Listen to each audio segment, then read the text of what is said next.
Nous avons vu le titrage, vous voyez qu'on... Bon, j'ai fait quelque chose de très simple hein, dans la vidéo précédente. On peut aller faire des choses beaucoup plus évoluées.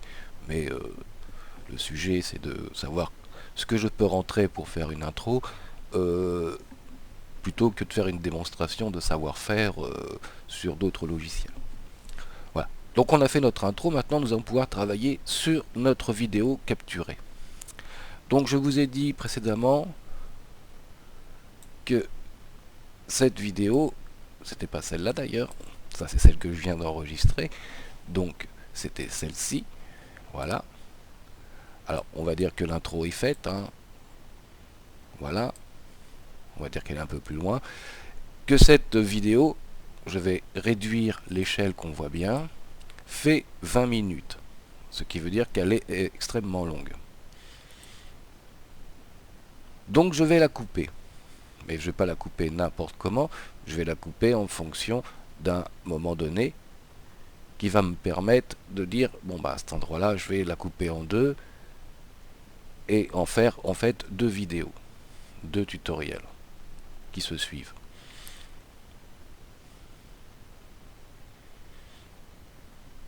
Donc il faut que je trouve un moment où je passe un peu d'un sujet à un autre. Excusez-moi. Donc peut-être au moment où je passe de cet arbre à l'explication sur une autre image. Voilà. Ça serait pas mal. Je suis à 8 minutes, l'autre fera 12. Bon, nul n'est parfait. Hein.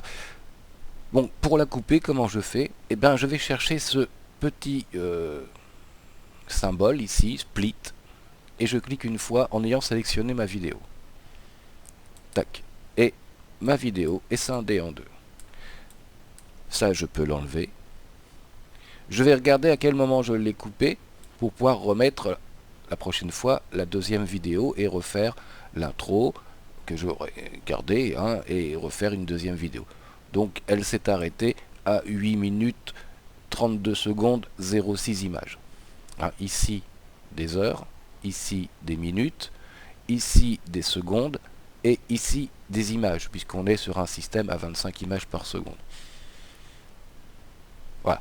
Donc j'ai coupé ma vidéo, comme ça je vais pouvoir travailler sur ma première partie et éditer en fin de compte une vidéo beaucoup plus courte qui aura une suite. Ainsi, comme je vous l'ai dit précédemment, euh, vous attirez, vous allez avoir plus de chances que vos vidéos soient regardées jusqu'au bout quand elles sont moins longues. Voilà, les gens qui sont intéressés regarderont la première et puis quand ils auront un peu plus de temps, regarderont la seconde. C'est vrai que regarder des vidéos tutoriels de 30 minutes, bah, ça peut être assez long. Donc les gens n'ont pas forcément le temps et puis la mode est au zapping, faut que ça aille vite, faut pas que ce soit trop long, faut pas que ça prenne trop la tête. Voilà. Donc maintenant nous allons nous intéresser à notre vidéo. Donc nous allons pouvoir faire un certain nombre de choses. Là je vais la réduire un petit peu pour pouvoir naviguer dedans. Et nous allons faire par exemple, voilà, ici je montre que je vais faire un nouveau calque, peu importe. Une chose qui peut être intéressante et que Camtasia fait très bien, c'est le zoom. Voilà.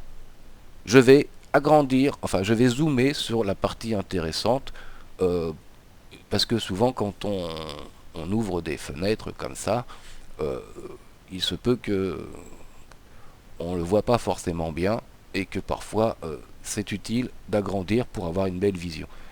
Donc je vais zoomer, voyez, en tirant sur mon rectangle là dans mon chutier là je vais zoomer, voilà, pour que les gens voient bien ce que je fais. Il apparaît ici un petit symbole avec une flèche et un point, c'est le départ de mon zoom. Avant je suis normal, là je zoome, je vais continuer un petit peu ma vidéo, voilà, là j'ai plus besoin que ce soit zoomé, je reviens à ma page entière.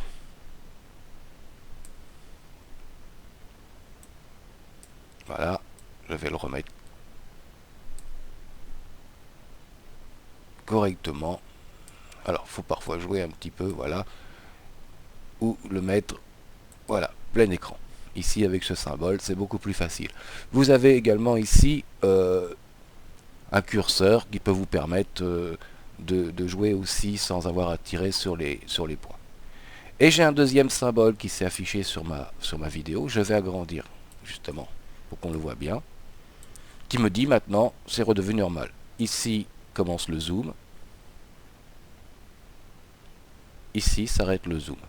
Voilà, ça c'est une fonction intéressante parce que quand on veut montrer où est-ce qu'on va chercher l'outil ou l'effet ou les choses comme ça, et ben ça permet de bien pointer dessus et que les gens voient bien ce qu'on a fait. Voilà. Alors, on va remettre ça correctement. Ça c'est la première chose. Maintenant, si je veux montrer où est-ce que je vais chercher quelque chose, alors on va se mettre... alors bien sûr, il faut que ce soit en cohérence avec votre vidéo, hein. On ne s'amuse pas à faire des flèches partout, mais disons, voilà, je veux dire que je vais aller chercher quelque chose ici. Je vais dans Caloot, je vais aller désélectionner et regarder. J'ai un tas de petites choses comme des flèches, différents styles de flèches, ou des ronds comme ça. Donc en fonction du style que je veux faire, j'en prends l'une ou l'autre, hein, c'est pas important. Donc je vais prendre une flèche comme ça par exemple, et elle va se placer sur ma vidéo. Vous voyez qu'elle est ici. Ce qui fait que je peux, si je suis pas tout à fait pile poil au moment où je montre quelque chose, je peux la déplacer. Ici, je peux l'agrandir, la réduire, et je peux aussi la tourner. Alors, il suffit de retrouver exactement où ça se trouve. Voilà, non, pas là. Je sélectionne ça. Donc, je vais déjà la placer ici. Et je vais la tourner pour montrer par exemple que c'est ici. Alors ce qui serait bien, c'est puisque j'ai zoomé, c'est que je la mette au moment où j'ai zoomé. Voilà. Et à partir de ce moment-là, je peux faire par exemple ceci. Voilà. J'indique l'endroit où va se faire les choses. Donc, je peux continuer, puisque j'indique, je peux aussi dire, eh ben, on va mettre un petit texte. Je vais le décaler et je vais mettre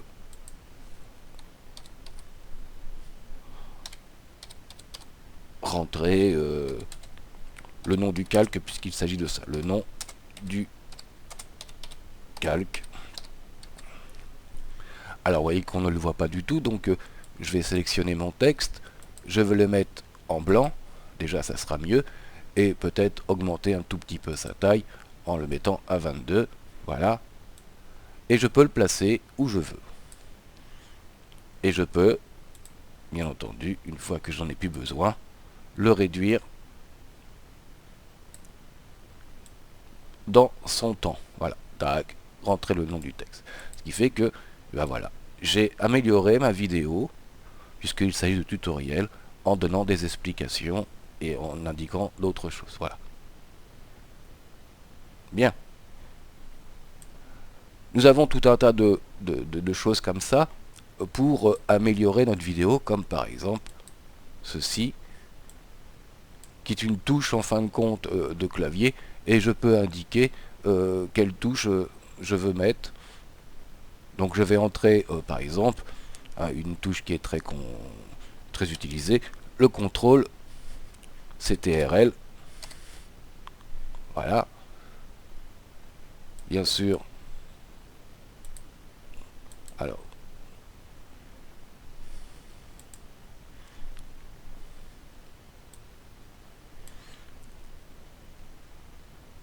Je vais, bien entendu,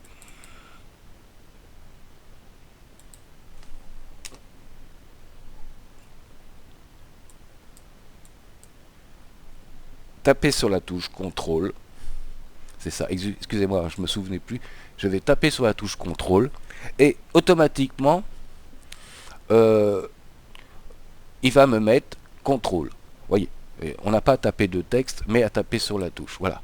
Et disons qu'ici, je vais dire que il faut taper sur la touche CTRL. Ok. Je peux faire pareil que tout à l'heure, la réduire dans le temps, la déplacer, et quand je amène le curseur dessus, voilà. Alors bien entendu, il ne faut pas que ce soit au même endroit que le texte. Voilà, je dis taper sur la touche CTRL. Voilà. Ça, c'est encore un des effets permis par Camtasia. Il existe également le cerclage comme ça qui peut être intéressant. Voilà, on dit tiens, bah, je vais préciser que c'est là qu'il faut mettre les choses. Toujours pareil, je le place où je le veux et je lui mets la durée que je veux en tirant sur les flèches. Donc Camtasia me permet de faire tout ce genre de choses. Avec, bien entendu, les disparitions, vous voyez, l'apparition-disparition qui se joue avec ça. C'est-à-dire que la disparition va être plus lente, voilà, tac, ou plus rapide. Ok. Donc, nous disposons d'un tas de choses comme ça qui va nous permettre de préciser les choses à faire sur notre vidéo. Et bah, c'est un plus, quand on a le temps de le faire, ça vaut le coup parce que bah, les gens s'y retrouvent mieux et on indique les choses importantes. Voilà pour ce qui est de la précision et du travail sur notre vidéo. Donc nous avons coupé en deux notre vidéo pour en faire deux, vu qu'elle était un peu longue. Nous avons donc zoomé sur un point important.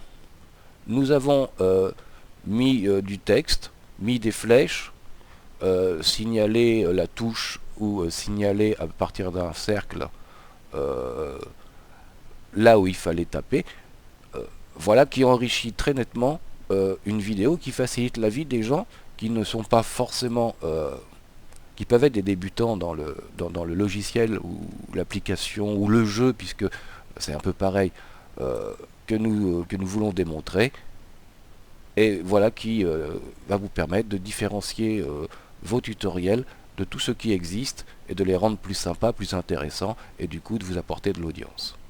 Bien, on va s'arrêter là pour cette partie et je ferai un prochain tutoriel où nous travaillerons sur l'audio. Ensuite, nous verrons dans d'autres vidéos comment finaliser sa vidéo, comment l'exporter dans YouTube, à quel format, et après peut-être je vous expliquerai, enfin je vous donnerai mon avis, mon expérience sur comment essayer d'obtenir le maximum d'audience avec vos vidéos. Eh bien je vous dis à bientôt et bon courage.